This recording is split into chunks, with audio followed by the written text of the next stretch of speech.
সুন্নাত এটা নাই, শুধু লম্বা জামা গায়ে দেওয়া এটা সুন্নাত নাই।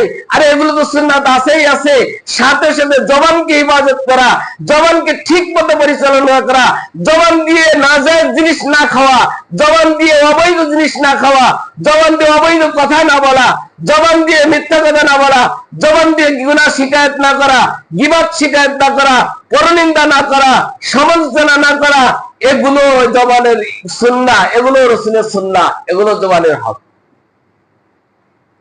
এই জন্য রাসূলকে চিনতে হবে, রাসূলকে কি করতে হবে? চিনতে হবে। আর এক শ্রেণীর মানুষ আছে যারা কিসের মতন? রাজা বলহুম আদল, যা আল্লাহ বলছেন তারা পশুর থেকেও খারাপ, পশুর থেকেও নিকৃষ্ট।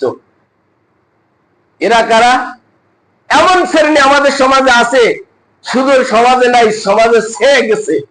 গুনাহ করতেছে, পিতা সন্তান আর বউ পুত্রবধূ মেয়ে একসাথে গুনার মধ্যে লিপ্ত হচ্ছে, একসাথে গুনাহ করতেছে।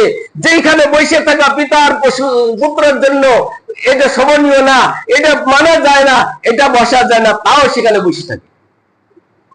এমন এক শ্রেণীর লোক আছে সমাজের মধ্যে, এরা বলহু আদল, এরা পশু থেকে নিকৃষ্ট। আর এক শ্রেণীর লোক আছে, সিরাতেও মানুষ, সুরাতেও মানুষ, আখলাকেও মানুষ, আর দেখতেও মানুষ।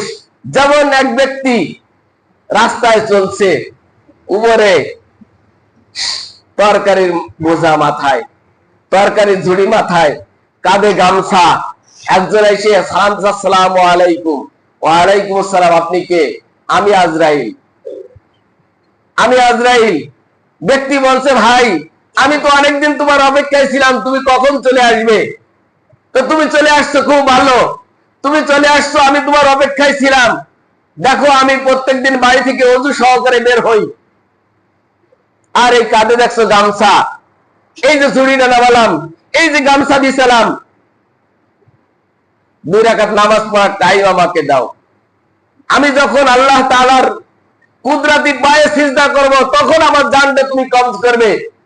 আজরাইল বলছে, আমি তোমার জান কবজ করতে আসি নাই, তোমার ব্যাপারে আসমানের উপরে কথা হয়, তোমার ব্যাপারে আসমানের উপরে আলোচনা হয়, এই জন্য তোমাকে আমি দেখতে ভালোবাসছি, তোমার মুহাব্বতে আমি তোমাকে দেখতে আসছি, আজকে তোমার জান কবজ করার জন্য আসি নাই। এটাও মানুষ, আমরাও মানুষ। কোন কাতারে পড়ি একটু হিসাব করেন, নিজের মনকে জিজ্ঞাসা করেন, আমি কোন কাতারের মানুষ, আমি কোন লাইনের মানুষ, কোন লাইনে আমাকে চলা উচিত, কোন লাইনে আমার পা বাড়ানো উচিত। আল্লাহ তাআলা আমাদেরকে রাসূলকে চেনার তৌফিক দান করুক, রাসূলের আদর্শ অনুযায়ী জীবন গড়ার তৌফিক দান করুক, আমাদের সন্তানদেরকে রাসূলকে চেনানোর, রাসূলের আদর্শ অনুযায়ী চালানোর তৌফিক দান করুক।